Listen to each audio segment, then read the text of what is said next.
Eu cumprimento a todos com a paz do Senhor. Aqui é o vosso amigo, vosso irmão Mário Júlio, do canal Vivendo Pentecostes. E esse é mais um vídeo da série Os 50 Dias entre a Páscoa e o Pentecostes. Hoje é o vídeo de número 21, intitulado como A Missão de Paulo. Atos dos Apóstolos, capítulo 13, versículo 1. Na igreja em Antioquia havia profetas e mestres. Barnabé, Simeão, conhecido por seu segundo nome, Níger, Lúcio de Cirene, Manaém, que era irmão de criação de Herodes, o governador, e Saulo. Enquanto serviam, adoravam e jejuavam ao Senhor, o Espírito Santo lhes ordenou: Separai-me agora Barnabé e Saulo para a missão a qual os tenho chamado. Diante disso, depois de que jejuaram e oraram, lhes impuseram as mãos e os enviaram. Nós vemos aqui que tem profetas e mestres. Então a igreja de Antioquia ela era diferente, ela era diferenciada porque, primeiro, ela era um cruzamento de cidades. Muitas cidades passavam por ali para chegar a elas. Então você vinha de uma cidade passar para outra, tinha que passar por Antioquia para ir para outra. E ali tinha muita gente que entrava e saía, comerciantes, viajantes, negociantes, pessoas que iam visitar a sua cidade natal ou ia visitar a cidade de outras pessoas, ia visitar cidades. Então era um lugar, imagina uma capital, onde todo mundo que tem que chegar a um outro destino tem que passar por ali. Então Antioquia se tornou uma capital muito importante, e nessa cidade havia profetas e mestres. Havia profecia, a importância da profecia, havia profecia e havia o ensino. Porque tem muitos lugares hoje, a igreja, vamos dizer brasileira, tem muitos lugares que guardam o ensino, guarda a doutrina, o verdadeiro estudo da palavra de Deus, mas abandonou a profecia. E isso é verdade, muitas igrejas hoje abandonaram a profecia e se baseiam somente no estudo da palavra. E por outro lado, existem muitas igrejas hoje que abandonaram o ensino da palavra de Deus, abandonaram o estudo. E se você estuda a palavra de Deus, se você dedica a leitura, você ali dentro é como se fosse um extraterrestre, um estranho, alguém que está totalmente fora do correto perante eles. Então, e eles se baseiam muito somente na profecia. E a igreja brasileira hoje há essa divisão, porque se você for ver, a igreja brasileira está dividida em a igreja que se baseia somente na profecia e abandonou o ensino da palavra de Deus, e a igreja que se baseia somente no ensino da palavra de Deus e abandonou a profecia. Lindo é ver uma igreja que, mesmo com profecia, mesmo com profetas, cheio do Espírito Santo, usado em autoridade para entregar a revelação, a palavra de Deus, a mensagem às pessoas, também sempre se baseia na palavra de Deus, nas Escrituras. E por outro lado, aquela igreja que se baseia na palavra de Deus também respeita e reconhece o profeta, reconhece a profecia. Então nós tínhamos lá em Antioquia a profecia e o ensino da palavra de Deus. A Antioquia se tornou um celeiro de missionário, porque ali as pessoas iam, se preparavam ali, e para qualquer lugar que ela fosse chamada para fazer missões, dali ela partiu. Não precisava sair para uma outra cidade e depois chegar em tal lugar, não. Dali, qualquer lado que você virasse, você ia para uma cidade. Então, ali se tornou celeiro de missionários. Havia uma estratégia espiritual de Deus para ali haver missionários, espalhar a palavra de Deus. E você vê que eles tinham o serviço e o jejum. E eles entregavam a Deus além do esperado. Porque você se basear, fazer somente o que é esperado, somente assistir o culto, somente fazer aquela oração, quem sabe fazer uma devocional em casa, que muitas vezes, às vezes as pessoas nem fazem, aquela leitura da Bíblia. Ser um cristão que faz somente o básico, que somente vai ao culto, vem de culto, vai ao culto, vem de culto, mas não vive uma vida devocional íntima com Deus. E eles se dedicavam ao serviço e ao jejum. A igreja hoje tem abandonado o jejum, tem abandonado a dedicação e intimidade com Deus, o jejum, a mortificar da carne para fortalecer o seu espírito. Em Amós 3:7 diz que Deus não faz nada, não faz algo sem revelar o profeta. Sabe qual é o problema muitas vezes? Que quem deveria ser os profetas dentro da casa de Deus, eles não conhecem a voz do Espírito Santo, não conhecem a voz. Eles não conhecem a voz de Jesus, o ensino, quando Jesus manda fazer, quando Jesus dá ordem. Então como é que essas pessoas vão ouvir o Espírito Santo? Como é que vai haver profeta se todos que estão lá não prestam atenção a ouvir o Espírito Santo? Deus, tudo que Ele vai fazer, Ele antes revela aos seus profetas. E essa palavra não mudou. Deus muitas vezes tem que usar os de fora para revelar o que Ele vai fazer. Então, preste atenção nos seus profetas. Eu sei que tem muita gente que tem medo de profeta. Tem muita gente que tem medo daquela pessoa que Deus revela o que está em oculto. Porque a pessoa pensa, se essa pessoa, se o profeta veio para o meu lado e revela o que eu tenho escondido de todo mundo. Se consagre, respeite os profetas. E assim como uma pessoa que vive uma vida correta não tem medo da polícia, assim é o cristão. Se a sua igreja tem profeta e você vive uma vida consagrada ao Senhor, você não precisa ter medo do profeta, porque você não tem nada que esconder. Somente tem medo de profeta aquele que tem muito a esconder. O Espírito Santo ordenou, e isso, o Espírito Santo ordenou. O Espírito Santo falou para eles, lhes ordenou: separai-me agora, Barnabé e Saulo, para a missão ao qual os tenho chamado. Foi ordem do Espírito Santo, ele usou os profetas, usou alguém para dizer o que o Espírito Santo estava dizendo. Ordenou. Então a missão de Paulo era uma obra divina e um plano do Espírito Santo para a vida dele. Deus tinha plano para a vida dele. Deus tinha um chamado para ele. Sabe qual é o problema muitas vezes na igreja de hoje? Esse vídeo aqui é muitas vezes um chamado ao despertar para a igreja, que muitos pastores, líderes da igreja têm congelado o ministério dos seus obreiros. Porque quão útil era Paulo e Barnabé para os líderes daquela igreja. Porque ali ele era Paulo e Barnabé eram dois dos profetas e sábios e mestres que havia naquela igreja. E imagina eles terem que ficar sem os ensinos de Paulo, sem os ensinos de Barnabé, mesmo que outros tivessem. Toda vez que a igreja manda um missionário para outra cidade, para outro local, aquela igreja base ela tem prejuízo no ensino, no serviço. Imagine uma pessoa que tem o compromisso de abrir a porta antes do culto, e aquela pessoa de receber todo mundo, e Deus chama ela para outro lugar. O pastor vai ter que esperar que outra pessoa assuma aquele serviço, abra a porta da igreja e fique na porta recebendo todos com um sorriso, com alegria, como aquele outro que foi embora para fazer missões. Em tantas áreas da igreja, todas as áreas do ministério. Então, o Espírito Santo ordenou, e a igreja, o que ela fez? Ela mandou. Era o plano divino. A igreja automaticamente oravam e jejuavam e clamaram ao Senhor, e puseram as mãos sobre eles e os enviaram.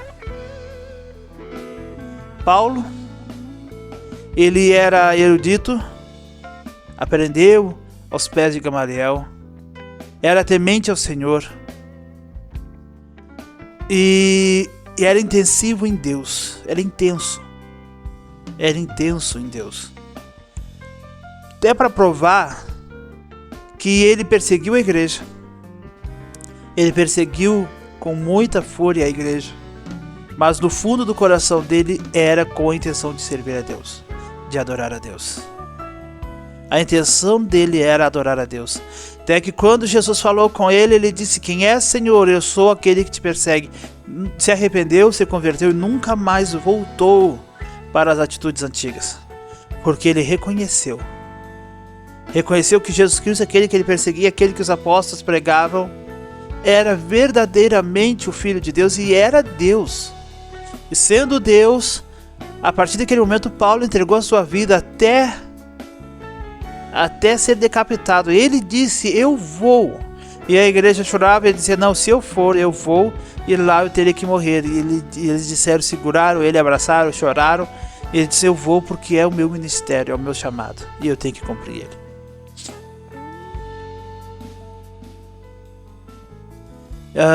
Eu anotei ali, se você ver na descrição, tá minhas anotações. Paulo, ele era uma lança afiada, moldado pelo Espírito Santo, amolado pelo Espírito Santo, melhor dizendo. Sabe uma lança, um facão, a flecha, tem que ser amolada, tem que passar pela pedra e afiar. Molha, vê como é que está o corte e afia de novo. Quanto mais afiada aquela faca é, melhor o corte. E Paulo era assim. Ele foi afiado por Deus de uma forma que ele rompeu com os costumes da igreja. A igreja recém-criada, os primeiros anos da igreja, ela já tinha um costume: vamos ficar em Jerusalém, vamos moldar os novos convertidos que não são judeus aos costumes judeus. Eles vão fazer as mesmas coisas que nós fazemos. Eles terão que circuncidar, eles terão que guardar o sábado, eles terão que fazer uma dieta kasher, uma dieta comer o que nós comemos, o que é impuro para nós vai ser impuro para eles. E Paulo insistiu, brigou com Pedro, brigou com todos que se impedisse, que colocasse no caminho. Para quê? Para liberar um evangelho para todos. Não um evangelho judaico restritivo, mas um evangelho de adoração verdadeira ao Senhor. E ele brigou, assim como uma lança afiada que está pronta para a guerra. Paulo assim foi. E ele não perdeu o fio até o último momento. O último segundo da vida dele, ele estava lá.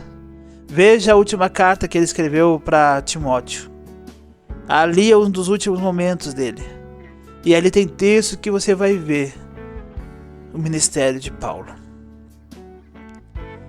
E ele arrancou de Jerusalém o evangelho que estava nas garras dos discípulos, dos apóstolos. Ele arrancou de Jerusalém e levou para os judeus. Eu tenho uma pregação, uma mensagem que Paulo, que eu nunca cheguei a pregar ela ainda, eu tenho a mensagem guardada, que Paulo foi na história o grande inimigo dos judeus. Ele fez algo, claro, sem contar Jesus Cristo, mas ele fez algo que para os judeus é imperdoável até o dia de hoje. Shaul, que eu me disse, Shaul, eles têm algo que eles não conseguem perdoar Paulo. Porque o Deus da Bíblia era somente o Deus de Israel. A partir de Abraão, quando chegou em Moisés escreveu todo o Pentateuco. Moisés escreveu o Pentateuco. E a partir daquele momento, aquelas palavras, aqueles escritos ficaram com o povo de Israel. Passou o tempo, Josué seguiu escrevendo e seguiu com o povo de Israel. Veio o livro de Juízes, escrito, ficou com o povo de Israel. Ao mesmo tempo que se escreviam 1º e 2 Samuel, 1º e 2 Reis, que eram livros jurídicos, assim como o livro de Juízes foram escritos 1º e 2 Samuel, 1º e 2 Reis como livros jurídicos. Ao mesmo tempo que esses 4 livros foram escritos, também foram escritas as crônicas, ao mesmo tempo as crônicas que falavam somente da casa do rei, a casa de Davi. Enquanto havia os 2 reinos, o reino do norte e o reino do sul, os livros das crônicas somente descreviam o que havia na casa de Davi, na descendência de Davi. Nesse período também, os escritos judaicos não pertenciam a mais ninguém, somente o povo de Israel. Depois vem todos aqueles profetas que escreveram os Salmos, os Provérbios, Eclesiastes, Cantares, todos os profetas. E encerrou-se o cânon. Nós temos 39 livros. E só que Israel tem lá 20, não me lembro se é 20 ou 22, os judeus, o Antigo Testamento, porque junta vários livros. Só os 12 profetas lá menores que tem no final são tudo um livro só, os 12, com vários capítulos, cada parte é um dos profetas. 1ª e 2ª Crônicas é um livro só, 1ª e 2ª Reis, então várias combinações ali. Esdras e Neemias, um livro só, por isso que dá 20 ou 22, agora não me lembro, não quero dar uma informação totalmente errada, mas é um ou outro. Naquele período ali, os escritos judaicos pertenciam somente ao povo de Israel. E aí veio Jesus, profetizou, pregou, curou, morreu, ressuscitou. Quando ele, nesse período aí, ele disse para os discípulos: vão e preguem o evangelho a toda criatura. Ide de Jerusalém, vão pregando na Judéia, enquanto pregam na Judéia, também vão pregando na Samaria e vão para os confins da terra. Só que os 12 pegaram raiz, se apaixonaram por sua raiz. Em Jerusalém eles disseram: ali Deus falou com Davi, ali Deus falou com Moisés, ali Deus falou com Abraão. Foi ali. E ali que desceu o Espírito Santo. E eles disseram: é aqui que o Espírito Santo desce. Se nós sairmos daqui, não teremos mais o Espírito Santo. Eu creio que foi isso que eles disseram. É aqui, porque a igreja foi dispersa e eles ficaram lá. E aí criou-se os judaizantes, que diziam que para servir a Cristo os judeus tinham que ser. E Paulo pregou sobre isso, brigou por causa disso, até com Pedro. O apontou o dedo na cara e brigou. Porque quando ele estava com os gentios, ele se aparentava e se atuava como um gentil. Quando chegou o pessoal lá de Filipe, de Jerusalém, que eram judaizantes, ele se escondeu. Se voltou para outra mesa e fugiu. Então nós temos esse romper de Paulo. E o ministério dele, se você basear o ministério dele todinho, todas as cartas dele, a atuação dele em Atos, tudo que se refere a Paulo, sempre com aquele objetivo de romper com a igreja de Jerusalém e levar o evangelho para os gentios. E a briga e a raiva que os judeus têm com Paulo é essa. Se Paulo não tivesse empurrado, brigado com a igreja e levado o evangelho para os gentios, hoje o cristianismo seria mais uma dos partidos políticos de Jerusalém.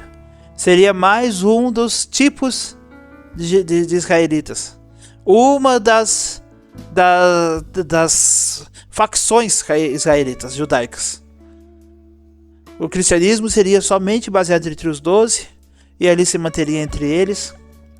E talvez, com tantas várias perseguições, provavelmente o cristianismo poderia ter morrido. Mas Paulo fez isso. Então, ele rompeu com as amarras da igreja de Jerusalém. E eu venho profetizar na sua vida que Deus lhe use para romper com a igreja. Não romper de se afastar, mas de você ser um que vai ser usado por Deus para despertar a igreja que está dormindo. Você vai ser um que vai ser usado por Deus para trazer o avivamento e despertamento para a palavra de Deus. Aquela igreja que não lê mais a Bíblia, que não se importa mais com a palavra, que abre a palavra 5 minutos antes de pregar e é isso que vai. Não. Igreja tem que estudar a palavra de Deus. Igreja tem que ter vida de oração. Se a sua igreja não ora, é você que vai começar a orar e ser um testemunho de oração. E as pessoas verem as obras de Deus na sua vida através da oração e começar a orar. Você vai ser cheio do Espírito Santo numa igreja em que ninguém mais quer saber do Espírito Santo. Para você romper com as amarras que trancam a igreja em que você pertence. Aí você vai dizer, mas eu não sou líder, eu não sou pastor, mas você é uma ovelha. E você tem condições de fazer a diferença. Ore, jejue, se consagre. Foi através da oração e do jejum que o Espírito Santo falou, chamem Barnabé e Saulo. Chamem Barnabé e Paulo. E ele foi. Jejue e ore. O que você vê que está errado na igreja? Ah, mas irmão, eu vejo alguma coisa errada, eu vejo que isso não é de Deus, eu vejo que a igreja pode estar se perdendo. Na sua opinião, ela pode estar se perdendo. Ore e fale com o Espírito Santo. E se o Espírito Santo confirmar, ore e jejue. Não brigue, não discuta. Se tiver oportunidade, o Espírito Santo lhe conduzir, fale. Mas principalmente ore e jejue.